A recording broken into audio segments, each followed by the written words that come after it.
Welcome to How Things Connect, where we share insight and wisdom on healing, empowerment, and regeneration. I am delighted today to have as my guest, Rachelle Robinett.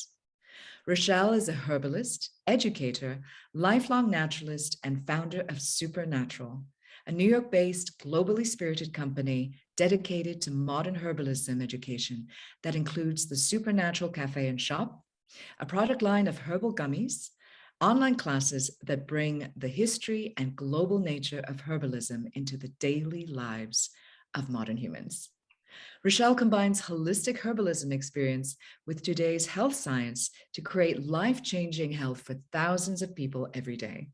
She holds certificates in complementary and integrative health and clinical herbalism and has spent thousands of hours teaching, speaking, publishing, and in private practice with clients. Welcome, Rachelle. How are you doing? Thank you. Thanks so much. I'm doing great. Glad to be here. Excited to have you. Yeah, so excited to have you on the show. So I know that you've been studying the relationship between plants and people your entire life. Tell us about your journey. What is your relationship with nature and how did you develop that? Yeah. So I think that, I was studying this all before I realized that that's what I was doing. I was very young and grew up in nature primarily. So I grew up on a farm in the Pacific Northwest. My nearest neighbor, we could barely see their house. It was just fields and, Mount Rainier in the distance and hills and, things that I was like always imagining what was beyond them and feeling kind of, isolated in all that space, but isolated with, nature. So it was a lot of time just being quiet, just being outside, just, sort of listening to the wind or the trees or the animals or the things that exist in nature when you're out there by yourself and paying attention. And, that is where my relationship began.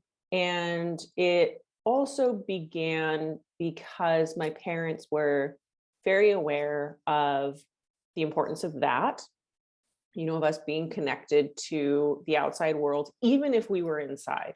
It was like we were inside a car. It was always this strong suggestion, not to play the Game Boy, but to look out the window, look at the scenery, notice things. What do you smell? What do you see? Where are we? Like just kind of paying attention in general. And I feel like that paying attention and that constant kind of checking in with what's happening outside or in nature is very deep for me. And, that is also, that same action is what we do internally. What is my nature? What is my state right now? How is that changing or shifting? Or, so again, it's paying attention and it's a sort of relationship, which is also kind of a conversation. So all of that was sort of developing when I was young and didn't really know what was happening, but that's the sort of thing that I'm glad I have never lost or never sort of shaken off. It's very integral to who I am at this point. And then on a more practical level, my parents were in health and medicine in their careers, and that, came home. So dad was a doctor and very much aware of, surgery and medicine and the sort of Western medical system, but again, had that strong belief in the power of nature. So we had a huge garden, like way too big. We fed all the neighbors, but he was constantly, insisting that we go out, we get our hands in the dirt, we see how rich that soil is, we see how giant, the broccoli and the beets and the leeks are that come out of that earth, and we eat them and we understand that value. And my mom is still a functioning, is still a practicing functional practitioner. And she, again, taught us all about nutrition from a very young age, supplements, and how to, pursue health, wellness, balance from a, non-medical, if you will, or from a very natural standpoint. And both of my parents encouraged, that we really be aware of our health and the things that we take in and how that affects us from a young age. And obviously I'm very thankful for that. So, fast forward through, growing up in that kind of environment, I left it to have a different career because I think, as many children do, I needed to get out of that and do my own thing. But obviously I've returned to it. And a lot of the things that I've learned, have persisted just regardless of what I was doing professionally. So did that answer your question? Yeah, no, but it's so interesting listening to your story about your childhood, because essentially you had a father who was a doctor and a mother who was an integrative health professional. And so you had within your household both sides of the equation. You had, an integrative health family, and which was so knowledgeable in all the areas of health. And I feel like that probably shaped your perspective and your point of view way early on, so that you're not just biased towards, allopathic medicine or just biased towards natural medicine either. Yeah, it's very true. And it sometimes caused conflict. For example, when I became a teenager and I was having skin issues, and my mom said, you should stop eating wheat and dairy and see what happens.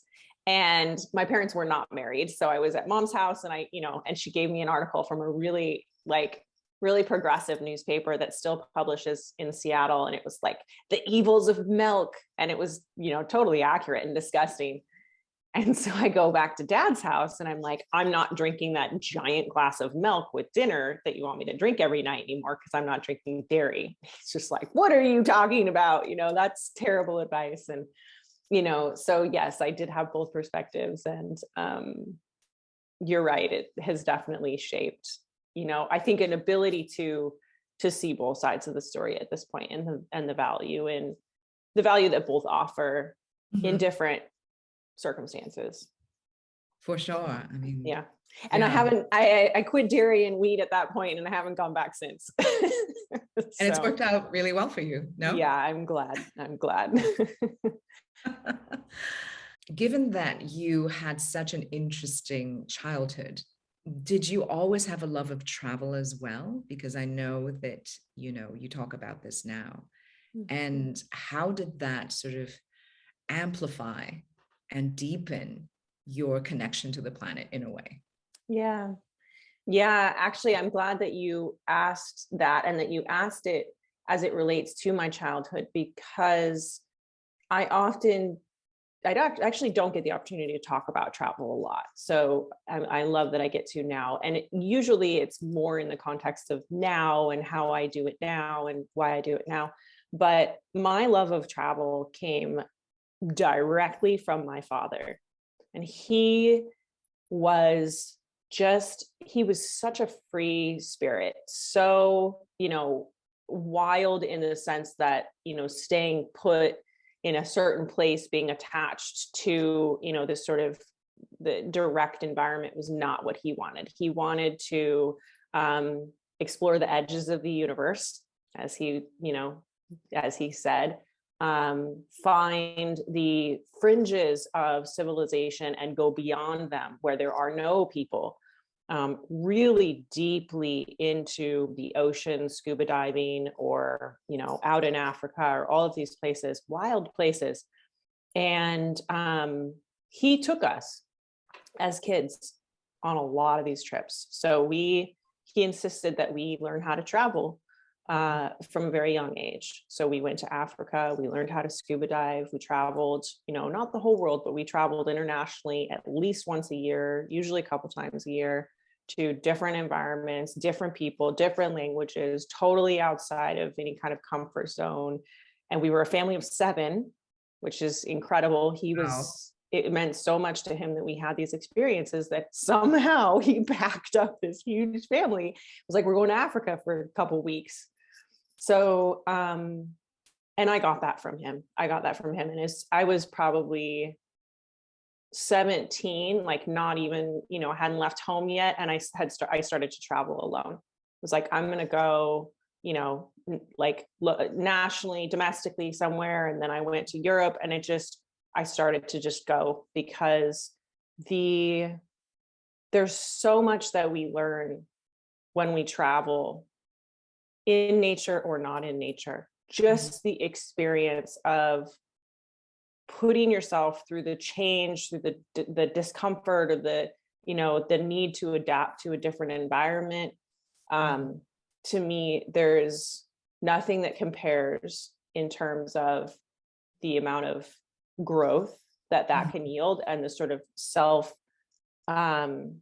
awareness that we can gain. And you come back changed, from every trip maybe you ever take, but especially if you put yourself into environments that are different than what we're used to. So I am very driven to maintain that lifestyle. And now I know, having traveled quite a lot, now I know when I want certain environments or certain experiences, and I'll go, usually it's to a jungle at this point, let's be honest, but I will go, to get that change and that growth, and to learn something about myself. And then, for example, I'm leaving this week because I want to be warm. I want to be outside. I want to be alone in a little bit of a retreat. And so I'm going, to get that, and the ability to feel comfortable with myself doing that alone, doing that fairly spontaneously, and doing that on a fairly regular basis is one of my highest priorities in life, like one of the top.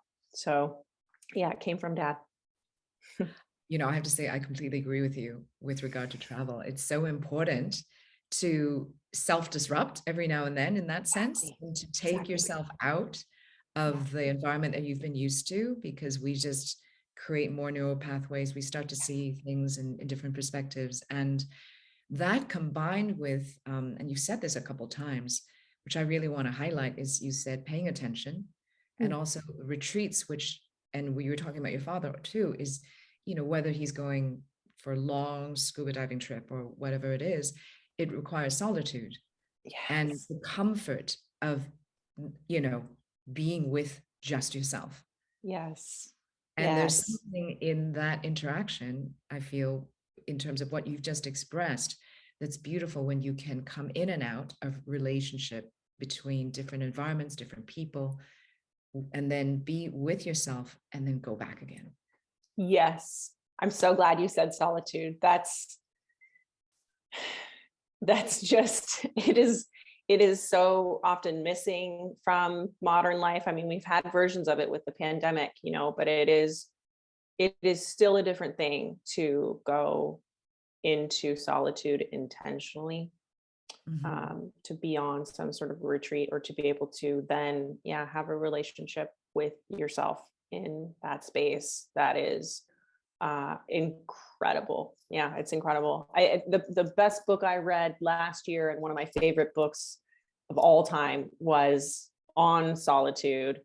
I think it's called The Art of Solitude. I'm not quite sure if that's the title. I could find it for you if you want, but it articulates this exact thing, which I need at least one deep, retreat in solitude a year. At this point, it's starting to feel like even a more frequent practice, because it's so important for self-disrupting, like you said, which I think I'm going to borrow that term, because that's so important. Like, leave all your supplements at home, leave your routine, and then remove yourself from your life so that you can get this bird's eye view on things, and be out of the weeds, and have a perspective that is not possible unless you do that periodically.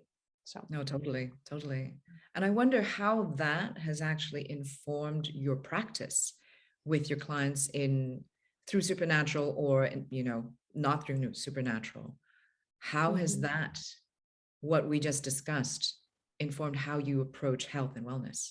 Yeah, well, I think I have to acknowledge that not everyone can go on retreat on a regular basis, or ever, it is a certain luxury to be able to do some of these various types of, retreats or travel. But I would say, what I take from those experiences is sometimes from my personal experience, feeling the new neural pathways, the habit change, the new mind that I'll come back from a retreat with, and basically translating that personal experience into how can I help people change their habits. Usually a lot of what I do is based on habit change. So I'll take from personal experience. And sometimes, when I take these trips, they will actually be sort of a work trip in the sense that I'll be looking at what is supernatural doing, what am I doing with my life? And, how do I want to change it or adjust it, or what do I want to do next in response to what I'm compelled by and what the people want? So sometimes it's almost like a planning experience. And sometimes it's more of, I came back from a deep plant medicine retreat and I know what it's like to enter the, world with a different brain, it feels like, and how can I help people have little bits of that, in their daily life. And then also sometimes it's, for example, years and years ago, one of my first real retreats that was done so well was raw and Ashtanga yoga retreat. And I learned so much about food at that point, and that informed a lot of what I taught for a long time. I didn't require that anybody was raw. I was raw, but, it opened up my mind about, calories and protein and grains and all these, kind of practical bits. So I think it can be a lot of different inputs that inform my work. Yeah. You said, quote, "I believe the future of health is holistic, self-guided, accessible, integrated, and nature-based. In other words, herbalism." What are some of the most common issues that you see people having these days, and that they're looking to address with herbs? And do you have a system as to how you guide them in their healing? Yeah, definitely. So the issues that I see have been pretty consistent from the day that I started doing this. Digestive issues and gut health are common, hormone imbalances, stress and anxiety, sleep, and then this sort of energy, metabolism, brain health category. It's really consistently those. And then you'll get more specifics in those categories. And of course, you'll get outliers with, people maybe just don't feel well and they don't know why. Very common. Or there's a specific disease or diagnosis or real clear imbalance that's not one of those things. I always start by learning as much as possible about somebody. And my intake process is, a pretty full interview. And I want to know what somebody is eating and drinking, of course, what their, daily life looks like. But then I also need to understand their relationship with those things. Do they love it? Do they hate it? Do they forget to take their supplements? Are they energized by exercise? Do they hate exercise? And then also another layer down, it becomes a process of me understanding the motivation for things, the cravings and habits and dependencies are something that I ask often. And I'll pay attention to the way that someone is also responding to understand, basically what is your relationship to all of this? And do you know why, you're struggling or not? Do you, so it's like kind of layers of the onion to understand where we need to go and start. And we're always trying to get down into the real grain of it, which is that relationship, and which is that, that interest in one's health and that ability to live in this body and interpret the symptoms that this body is offering up as a way of communicating with us. And what's our relationship there? Are we like, quiet, I want to medicate this, or let me listen? So anyway, so, understand a person as thoroughly as possible. And then I look for the areas that we can address first to create the greatest amount of change, because that is motivating. And almost always, I could probably say always, there's one or two big focuses that when we address those, all these other symptoms, dissipate, as opposed to, I'm going to give you something for every one of these symptoms. Like, that's not productive. That's, for me, that's not how I work. Let's get to the heart of it and address it from there. And I guess one other point I would mention is that I work with herbs, of course. Usually we start with food primarily, and then some herbs, but usually it's diet and lifestyle, because those are so major. And then we go into supplements and herbs. Yeah. Fantastic. I'm so glad you brought up food and food as medicine, and just daily habits and lifestyles that we have. Because it's interesting. Sometimes, this is my observation, please tell me if this is inaccurate or accurate, is that, people, let's say, who have been used to, as we all have been sort of socialized and cultured into the idea of a doctor. If I feel sick, I get I don't feel great here, give me a pill. I take it for how many days, symptoms go away, I think I'm cured. Right. This is something we all know and are familiar with. Whereas the approach you just detailed is so much, you keep mentioning relationship. Now that's so important, because it actually starts to relate not just the symptom and the thing that you use to basically negate the symptom, but instead you go into the underlying root causes, or the how this particular pain is maybe related to something else that is not in, let's say, the locality of the pain, or something like that. And it requires a systems way of thinking. So I have two questions with that. How much do you think, when you are speaking to someone who may be new to herbalism, or to sort of a new way of looking at their health and addressing their health issues, how much of it is a major just mindset change? Yeah. Well, often a lot of it is a mindset change. And sometimes I don't tell somebody everything about what they're kind of doing or why. So like when you were echoing this back to me, I was laughing, because I'm realizing, I would never say this to a client, but often I'm basically receiving the symptom and then disregarding it, or setting it aside. It's not, I'm not ignoring it, but I'm just like, I hear that. Okay, we're going to put it over here. We're not dealing with this now. We're dealing with something that's deeper. So that is very opposite to what, a traditional doctor would do. But the mindset change is often great. And sometimes the most challenging thing that we work on together. And for other people, second session, they're like, I got it. What's next? So it just depends on the person and where they are with their willingness and ability and interest in changing their mindset, and maybe their experience with doing that.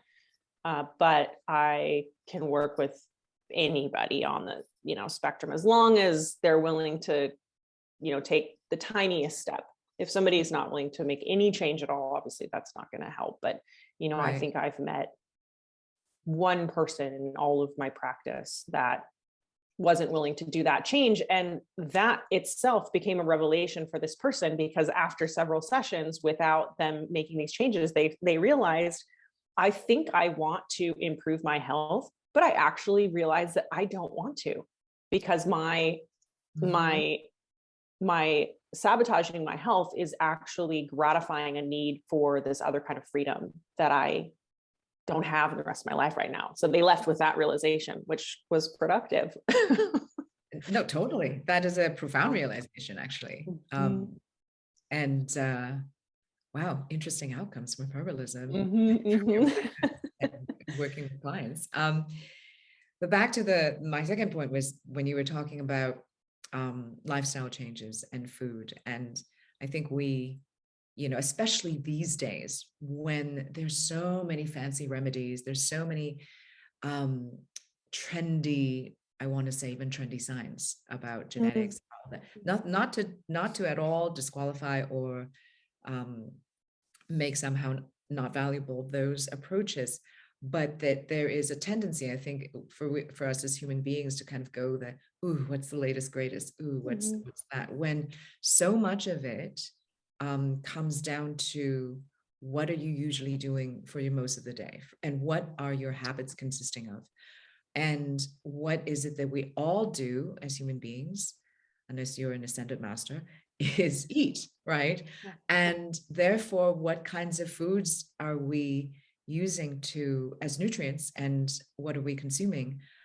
On top of that, there's the herbs that you may want to take, but the herb itself is not necessarily the food. Right. So can you address that a little bit? I mean, I find that really interesting because it's something people tend to kind of ignore when in fact it's such a basic building block. Yeah, it's true. I mean, I think that it's unfortunate that we have currently, found ourselves in a time when we don't realize that food is the first medicine and can be, in a lot of cases, the only one that we need.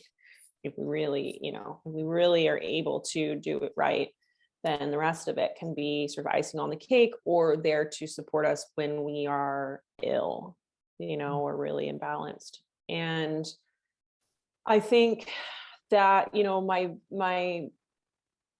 my mission, one of my missions from the very beginning has been to communicate that, that food really is first, and that as an herbalist, any good herbalist is going to tell you the same thing.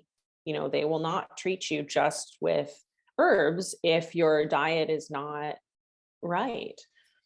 And, it's not as sexy as adaptogens, eat your broccoli versus take an adaptogen, like no contest.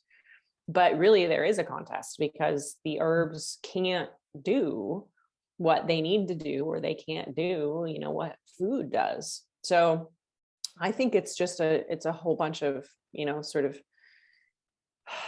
there's a lot to blame. There's not one thing to blame. There's a lot to blame for that. But if we care about our well-being and we're trying to change it or maintain it, then, food has to be first. And in that sense, at first I was a little, nervous when I was starting my career. I was like, do I have to choose between nutrition as a focus and herbalism as a focus? And then I realized that herbalism includes nutrition. And at this stage, I'm far enough along that if what I'm practicing doesn't fit neatly into any sort of definition of a sort of title, or, then I'm not concerned by that anymore. When I was younger, I was a little nervous about, do I have to commit to a practice or a focus? And, what I'm doing now is very holistic. But again, herbalism is very holistic, and, and nutritionists can work with herbs too, if they want. Herbs get real deep. Yeah. So, there's an additional, kind of world there, but yeah, I would say that it's a common issue. And then, in my practice, when people come to see me, they're willing to do something, and they always feel the difference when they change their diet. And when we feel that difference, that is usually all it takes to convince us that there's value here. So.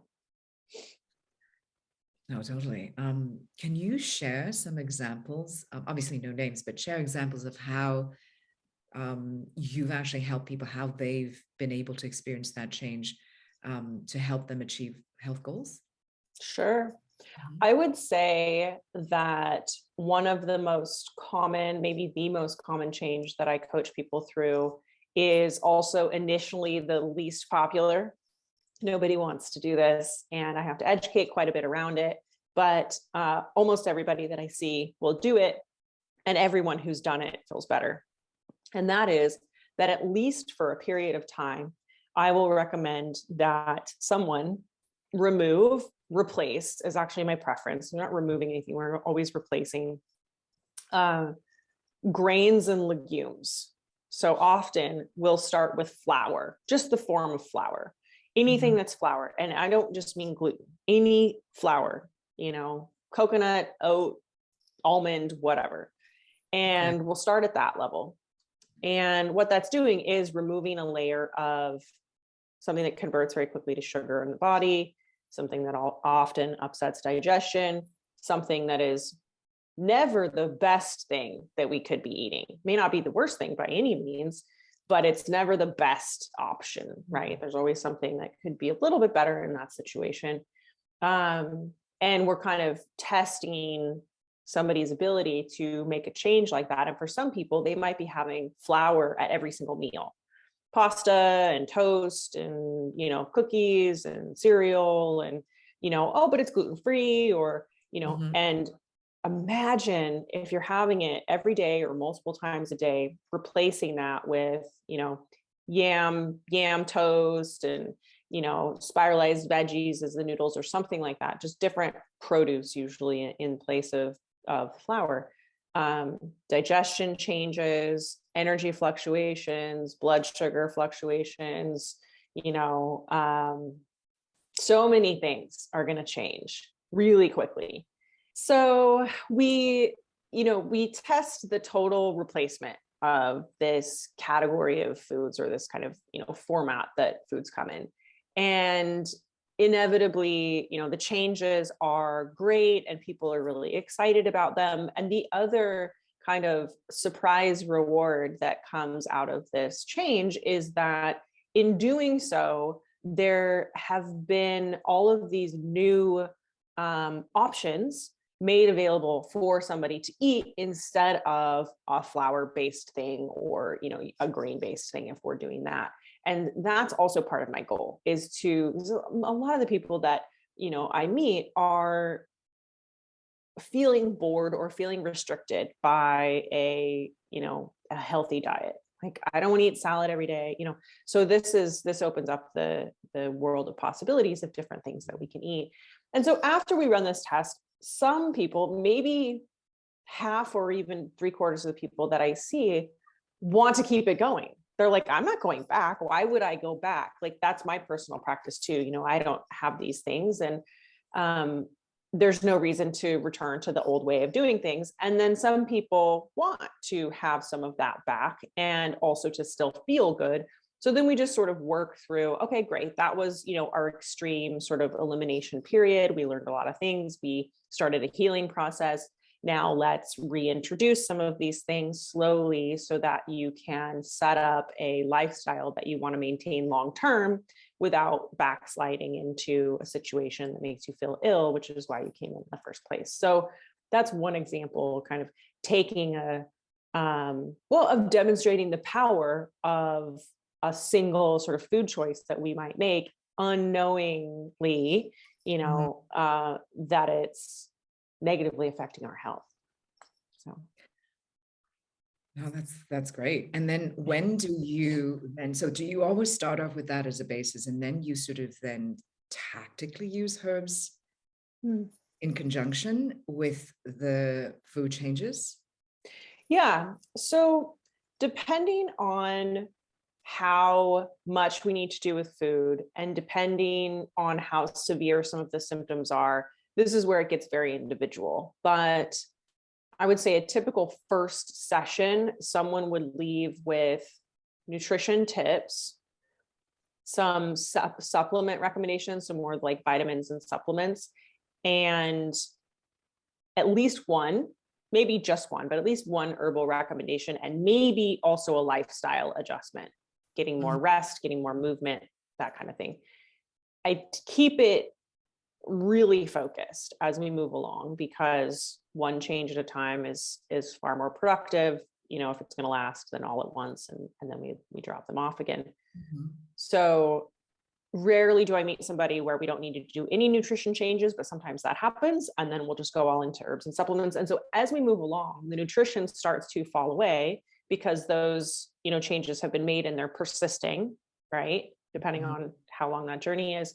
And we move more and more into the kind of supplements, which again, we just want to make sure there's a good foundation there, everything is built well, and then we can progress beyond that. And we get more and more into herbs, and also more and more into lifestyle, depending on what somebody is interested in. So, that's where it becomes the client's priorities, are sort of driving our direction. So some clients want to continue to explore herbs in lots and lots and lots of ways with me.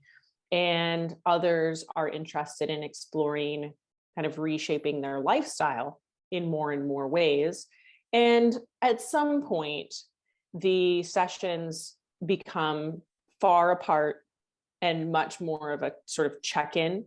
So for my long-term clients, which are basically the only clients I'm seeing right now, I'm not really taking new clients. I don't do much private practice at this point. It's a check-in seasonally, or every 6 weeks is really the closest together that my long-term clients will be. And that it's here's everything that's going on in my life. What do we need to optimize? Or I feel plateaued, or I want to explore something different. So it's a very holistic, and it becomes very individual experience at that point. And often people will just stop seeing me once they feel better, and then maybe they'll come back and maybe they won't. So yeah. Yeah, fantastic. Yeah. And has the pandemic, or since the pandemic, have you seen, what are some trends that you've been seeing, both for your clients and also in the wellness industry? And how has Yeah. that sort of impacted Supernatural and what you're doing? Yeah. Mhm. So, in the beginning of the pandemic, all anybody wanted to talk about from a client standpoint, or from, classes I was teaching, events, all of that, was immunity. It was just immunity. And it's still there's still a greater awareness of that than maybe ever before, at least ever before in our, lifetimes. It's a really important element, I think, of our overall health, as opposed to us maybe considering it seasonally, or when we're trying to defend against it. Now I think it's becoming a little bit more of a pillar in our practice. So hopefully. Which is a good thing. Yeah. For people to really understand immunity, because it's not just, hey, just take this supplement. It's so, it's interesting, because I feel like that is almost it's become sort of an entry point for people into looking at their holistic health, perhaps. I don't know if Yeah. you've seen that, because Yeah. suddenly it's like, oh my God, I really have to look after or raise my, or strengthen my immune system. How do I do that? Oh, you mean it's not just about taking a pill? You mean I have to watch what I eat? Like suddenly all of those connections are being made. Have you seen that?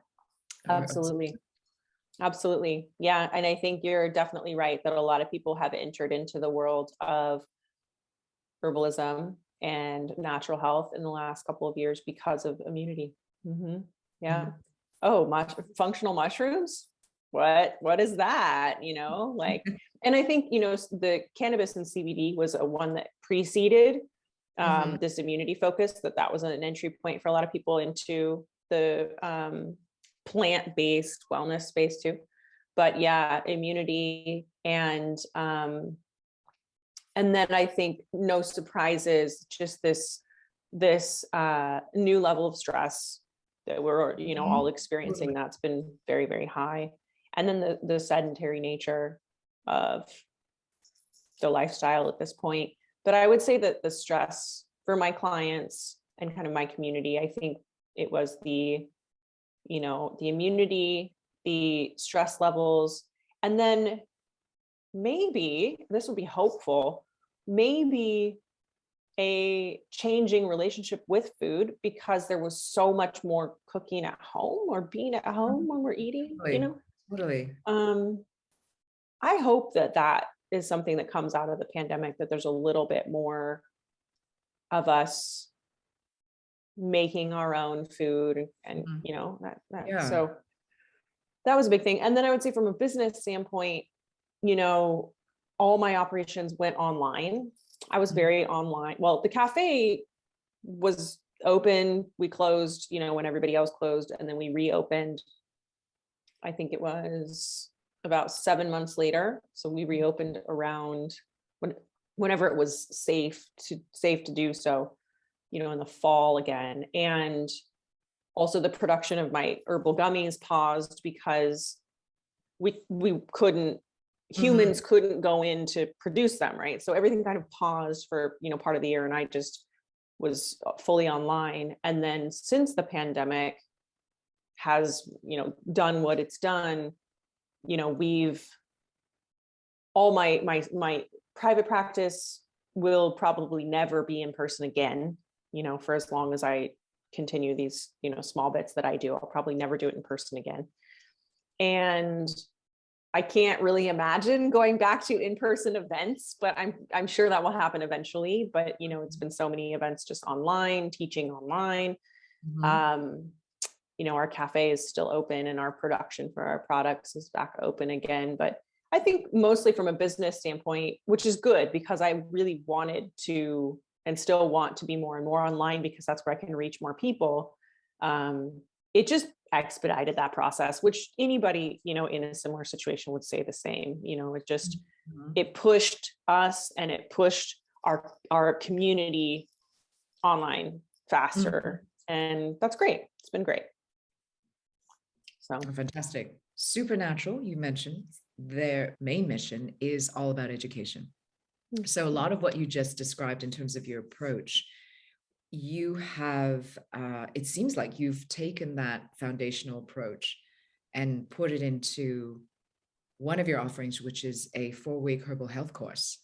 And now that, we're talking about things going online and not doing so many in-person events or consultations, how, what kind of offerings do you have? And other than that, or if you want to talk about that as well, so people get a better idea of how they can actually, self-empower, empower themselves along your philosophy about self-directed health. Like, how can they do that? Yeah. That is why I have created online classes. It is because I recognize that so many people want to work with me, one-on-one, and that ultimately doesn't serve the collective. If I am one-on-one, then I can only reach several people in a day, as opposed to my putting everything that I'm going to teach you in a one-on-one session and then some, because these classes are long. And these classes are researched so deeply and, scripted so thoroughly that you get far more in these online classes than you would get in your first session with me or your first couple sessions with me.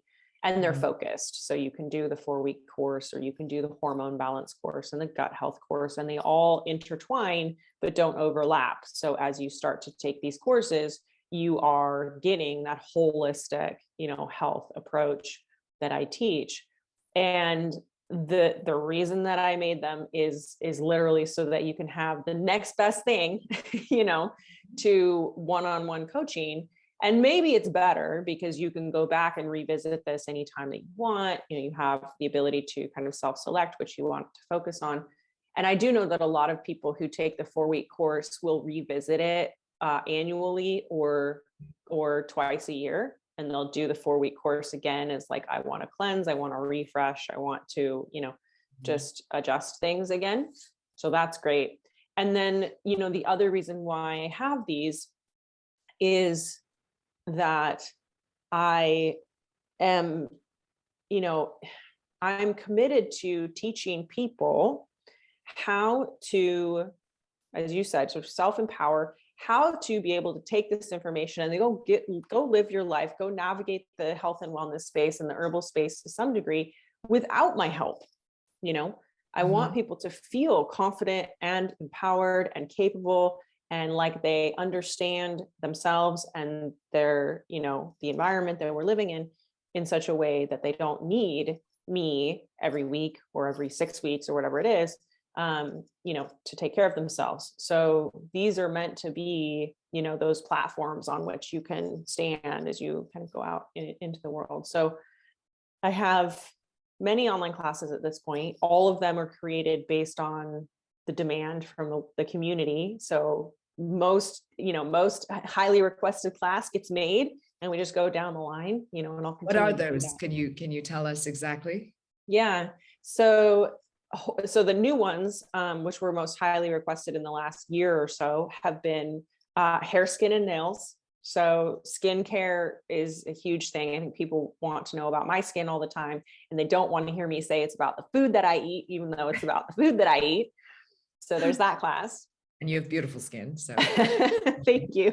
It's about the food that I eat, everybody. It's about the lifestyle, really. And then metabolism is a big one. Fertility and inflammation and pain. Those are the new 4.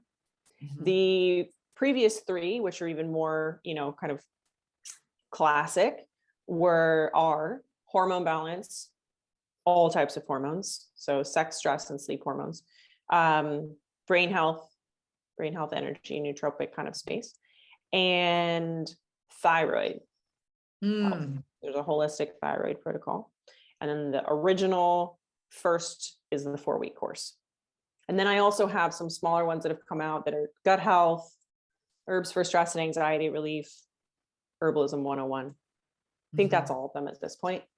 So, and then the rest of the content right now that I create is all free, which is a lot. Fantastic. So there's a lot of, articles and videos and all these sorts of things that are just free right now for people. So. And just to share this with people who are listening, your 4-week herbal health course is based on a foundation of nutrition, gut health, mental health, and lifestyle adjustments. Is that accurate? Exactly right. Yep. And in the mental health week, we focus on herbs specifically. So exactly like I mentioned, we start with food, we do the gut, we get herbs and supplements, and then we go to lifestyle. Yeah. Fantastic. And you also carry a lot of different kinds of brands and amazing supplements, extracts, etc., and remedies on your shop, in your shop online as well. So yeah, people should check that out for sure. So Rachelle, you are also a writer and, as you put it, an explorer of the human experience.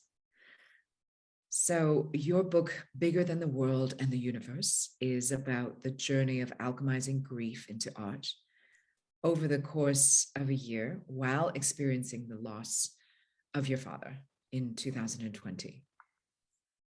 Could you share with us what that process was like? So the book, which is actually the only thing that I keep on my desk, is something that came out of, just the most intense experience of my life, unsurprisingly. It was an unexpected loss at the beginning of the pandemic of my dad, who is, as you've heard, huge part of my life, somebody that I am very, very, very much like. We became very close and, we're extremely intertwined, and he died and I couldn't be there. And it was horrible, and it was my first experience with death up close. I lost my grandmother, who I was very close with, but it was a little different. This is not a parent. She was 90 and it was a different experience, still severe, but a different experience. And the trauma of that loss was, for me, an experience that I wanted to fully kind of envelop myself in. I wanted to know everything about it. I wanted to feel it fully. I wanted to look at it. I wanted to lean into it. This is how I treat experiences, pain, pleasure, whatever it is. Like, I want to know it. I want to explore it, as you said, and exploring the human experience. And I was like, what is the human experience of your parent dying when you're not ready for that? And so I set an out of office on my email, and I took myself off of social media, and I was just in it. And I wrote a ton, and I, just reflected and hurt and reflected. And like, it wasn't a wallowing, because things are moving, like this pain is moving through you, this experience is always, it's transient, and I just wanted to know it. So anyway, I was connected with an old acquaintance of mine, sort of randomly. One of my dear friends said, this person is doing some death type coaching, grief coaching, you should probably chat. And this person was sort of starting that work. And, we had been connected decades ago in Seattle under totally different circumstances. And we just started to talk, and we talked on the phone every week. We started to just have weekly calls. I was doing a lot of other things. I was seeing a therapist, twice a week, and I was doing everything. I was just, and I think, to make this not an hour-long story, I felt totally unprepared to deal with death. I had not had, I didn't have resources. I had no ritual. I had no community. I was like, all of humanity has been dealing with death since we've existed. Where is the support system right now? What am I supposed to do? Where? And I was, as you can probably tell, a bit angry. Like, where is this when I need it? And I realized, Western culture, it's really lacking in especially in the West. Absolutely. Yeah. Exactly. And so I just started to read everything I possibly could. I that was the only kind of media I consumed, and I'm still heavily consuming primarily death awareness and grief related media, books, audiobooks, podcasts, because I realized, like, I don't have this, experience, this infrastructure, this knowledge, this support.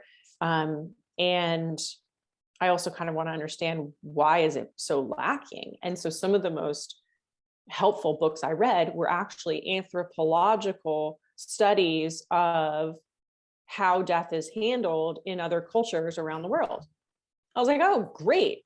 They have rules, they have rituals, they have processes, there are things you do for periods of time, all over the world. There's all these different ways of dealing with it. And they kind of, it helps, because in that moment, you're totally lost. And so it makes perfect sense to have this system that's like, on day one, you do this, you eat this, you wear this, like, this is what you do. On day two, you do this. And, so I'm consuming as much as I can, realizing that, this is, is changing my life. And it's also a big thing that's been missing in my practice of, health for, to date. And I, at some point, many months into it, I realized that I want to make something out of it. And I've always kept journals since I was very, very young. And my journals were very full from this period of time. And so this coach that I was talking to, I told her, I want to make something. And long story short, she and I and a third woman who's a visual creative got together, and this formless kind of intention became an art project. And I knew, I am making this purely for the expression of it. I want this to encapsulate this experience I want it to look and feel and sound like this experience. I don't care if it's commercial. I don't care if it's accessible. I don't care if I sell any. I don't care what it costs. Like, just make something that captures this essence. And so we did. And it, became a book.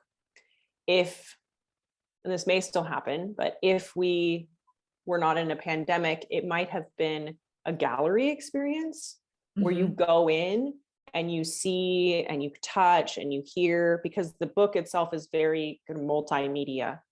So it's very much about an experience in a, kind of state. And now, it serves as a resource for people who want to maybe prepare themselves a little bit, or want to relate, or want to, just have a little bit of a death awareness practice. And I think I also have a very long list of resources on my website about all the books that I've read and the podcasts I've listened to, and I keep adding to it. And just a couple of days ago, I got an email from somebody who had just lost a close friend, and they said, thank you so much. I felt like I had nowhere to go. I didn't know what to do, and it's helping. And so I've realized, that process resulted in a few things for me. One is that, death is now very much a part of my ongoing practice in terms of, if we're going to be holistic about things, Exactly. Death needs to be. Yeah. And then the other part of it was it reinforced for me the priority of my writing and my artistic expression outside of all of the commercial operations that are supernatural. So when this started, I just took a day of my schedule and I said every single Monday from now on is for art and creativity and whatever kind of personal expression I need to do. And it matters way more than work. And that was something that I realized. I was like, this matters so much more. It was very easy for me to just take all of Supernatural and say, you sit here, this sits here, because this is life and death, and create like human expression and human experience. And the priorities were just night and day. It's harder as time goes by. This starts to feel like this, but I constantly am like, Right. So it was a lot of things. Thank you so much for sharing your process and sharing that story. I mean, it was, and I'm sure obviously it's still something that's with you all the time, and it's powerful. Death is a powerful experience. And I just want to say something radical is that the thing about health is that, what are people usually concerned about health for? There's the fear of death and the love of life, right? Yeah. And there's these two approaches. And we, as a society, don't necessarily talk about death. And I don't think that's healthy. And because it is a part of life. And going back to your childhood in nature, that's what you see. Nature is all life and death. And you see a lot of death. Yeah. Ton of death, actually. And there's something that, I wonder in this whole process, were you able to, besides all the other resources, in your own experience, be able to take some of what you had learned while being in nature and actually integrate that into this process of grief and alchemizing and moving that grief? Yeah. And I think that is more of a sensation even than a sort of verbalizable kind of practical experience. But I think you're totally right. Yes, growing up on that farm, we actually did get, and bless my dad, he talked about death more than anybody I've met. So, he was trying to prepare us. He's like, someday I'm going to die, and you need to be ready. And also this animal is dying or needs to be put down, or so this life and death was happening when we were young. And I think maybe because it was when I was young, it was something that I, again, internalized as more of a sensation. And, what also keeps coming to mind in wanting to answer this is that the reciprocal nature of nature, the recycling, this rebecoming, of everything just constantly, that also feels like what has happened, and for me, there's some comfort in that. And it, we're all, we all came from it. We're all going back to it, and there's a lot more we could kind of explore there, but that is also part of that sensation. So I love that. And it's, it's important. And I feel like I'm glad we've had this opportunity to talk about this and include it in this podcast episode, because in trying to improve our health and in the intention of that is to live a fuller life. And in living a fuller life, we have to acknowledge that part that we don't want to talk about, that maybe is a little scary, a little icky, sad, whatever emotions that brings up. But that is so, so important. And I'm so happy to hear like you're actually incorporating it into your practice. I feel like it should be a requisite really of when people start to look at holistic health, like you said, it really is the full spectrum of life. And if you don't include death and having a healthy relationship with death, it's not whole, and there's something that, we lose in that. I feel. And also one other thing you said, which is about movement. And that's another part. So much of your process was about moving those emotions through art, through creativity. And I love what you said about actually dedicating a day in your week where it's just dedicated to creativity and expression. And you've inspired me because I've been sort of juggling with that idea a bit, and just listening to you, it's just given me more motivation to do that. And it's another thing that's very foreign to our go-getting world, is in transactional world, is that we don't allow that space. We don't give ourselves that. And that is such a key to health and wellness and aliveness. And I'm really happy you brought that point up. And I feel that would help. I feel like that is something that that people would really benefit from practicing. And again, thank you for sharing your process with loss, because obviously a lot of people have experienced loss, severe loss in many aspects of their lives recently. So, and I'm sure they'll find a lot of support in that. Yeah. You're so welcome. Thank you so much. Thank you so much, Rachelle. So how can someone find you? What's the best way? Yeah, the best way is the Supernatural website. It's really all there. So the letter U, the letter R, supernatural.com, supernatural.com. You'll find everything there. Instagram, Rachelle Robinett. Supernatural is also on Instagram, kind of goes out from there. But if you, visit the website, hop on the newsletter, it's a great way to be, updated about special things. And that's it. Yeah.